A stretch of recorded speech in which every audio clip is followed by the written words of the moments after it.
y Pablo regresa a la ciudad santa para asistir al concilio sobre el problema de la ley y la gracia. Hechos capítulo 15. Fue a esa conferencia por revelación, es decir, Cristo personalmente le dijo que fuera, así como también ya le había dado el Evangelio años antes. Capítulo 1, versículos 11 y 12. Pablo había estado ministrando entre los gentiles, y Bernabé y él habían visto a muchos gentiles salvos y estableciendo muchas iglesias locales. Ahora los líderes de la iglesia estaban debatiendo la suerte del ministerio gentil. Ya de nuevo en Hechos capítulo 15, el relato de esta importante conferencia. Algunos han sugerido que hubo en realidad 4 reuniones diferentes. 1. Una reunión pública en la cual Pablo contó lo que Dios había hecho entre los gentiles. Hechos capítulo 14, versículo 4. 2. Una reunión privada entre Pablo y los líderes. Gálatas capítulo 2, versículo 2. 3. El debate público de Hechos capítulo 15, versículo 5. Y de Gálatas capítulo 2, versículo 3 al 5. Y 4. La sesión del concilio en la cual finalmente se resolvió la cuestión. Hechos capítulo 15, versículo 6. Pablo se reunió en privado con los líderes, pero no porque sintiera temor de que su mensaje estuviera equivocado. Sabía que su mensaje era correcto porque había venido de Jesús. Ambos tenían el mismo mensaje, el mismo espíritu, pero eran responsables de diferentes esferas de ministerio. El concilio no añadió nada al mensaje de Pablo, versículo 6, y lo endosó como bueno. Pablo había preservado la verdad del Evangelio, capítulo 2, versículo 5, de las mentiras del enemigo, defendiendo su Evangelio ante Pedro, capítulo 2, versículo 11 al 21. Pablo hizo lo correcto al ignorar las posiciones espirituales de la gente que se menciona en el versículo 6. Incluso los mejores líderes pueden equivocarse, y Pablo cita a Bernabé y a Pedro como ejemplo. Después de la reunión en Jerusalén, Pedro visitó la iglesia gentil de Antioquía, donde Pablo y Bernabé todavía ministraban. Hechos capítulo 15, versículo 35. En Hechos capítulo 10, Dios le había revelado claramente a Pedro que en ningún alimento y ninguna persona era inmunda. Pero el apóstol cayó de nuevo en el legalismo de todas maneras. Cuando vino por primera vez a Antioquía, Pedro se reunía con los gentiles y comía con ellos. Pero después que algunos visitantes vinieron de Jerusalén, se apartó y levantó de nuevo sus antiguas barreras judías. Incluso Bernabé cayó en la trampa. Versículo 13.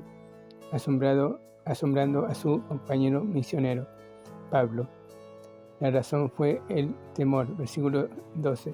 Porque el temor del hombre pondrá lazo. Proverbios capítulo 29, versículo 25.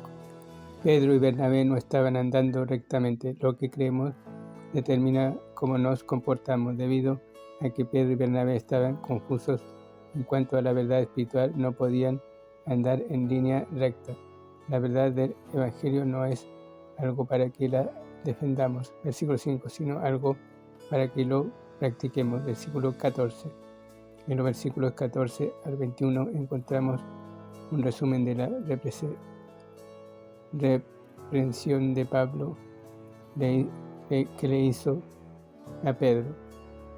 Sin duda Pablo dijo más que esto, pero el siguiente sumario define bien la cuestión.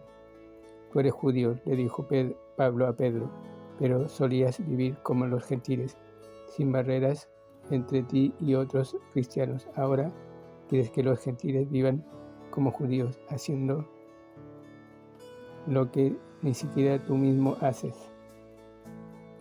En nosotros, en los versículos 15 y 17, se refiere por supuesto, a los judíos. Nosotros los judíos tenemos privilegios especiales y tal vez no seamos culpables de los pecados de los gentiles, pero somos salvos de la misma manera que ellos lo son.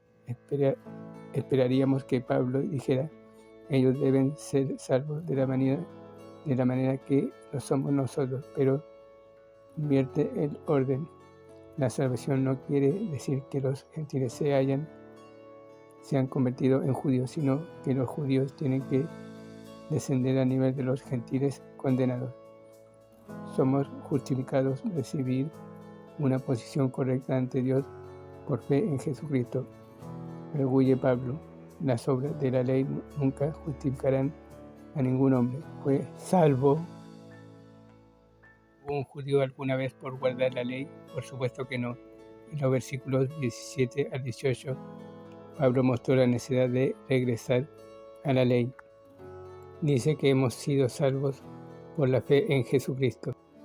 Pues bien, si regresamos a la ley, estamos confesando que todavía somos pecadores que necesitamos la salvación y que Cristo no nos ha salvado. Es más, con eso la fe en Cristo nos ha hecho pecadores y eso hace a Cristo el ministerio de pecado. Por lo tanto, regresar a la ley es negar la obra de Cristo en la cruz. Si predicábamos salvación por fe y ahora predicamos salvación por la ley, edificamos lo mismo que una vez derribamos, lo cual nos hace pecadores, por lo cual derribamos algo que Dios quería que siguiera en pie. En otras palabras, Pablo mostró la inconsistencia de predicar salvación por fe y al mismo tiempo ir a la ley. La ley no es un camino de vida, es un camino de muerte. La ley mata. Versículo 19, espiritualmente hablando, claro, para que el Evangelio pueda resucitarnos. Un cristiano no es alguien que intenta obedecer una ley externa. Un cristiano es alguien que tiene dentro de sí al Cristo vivo.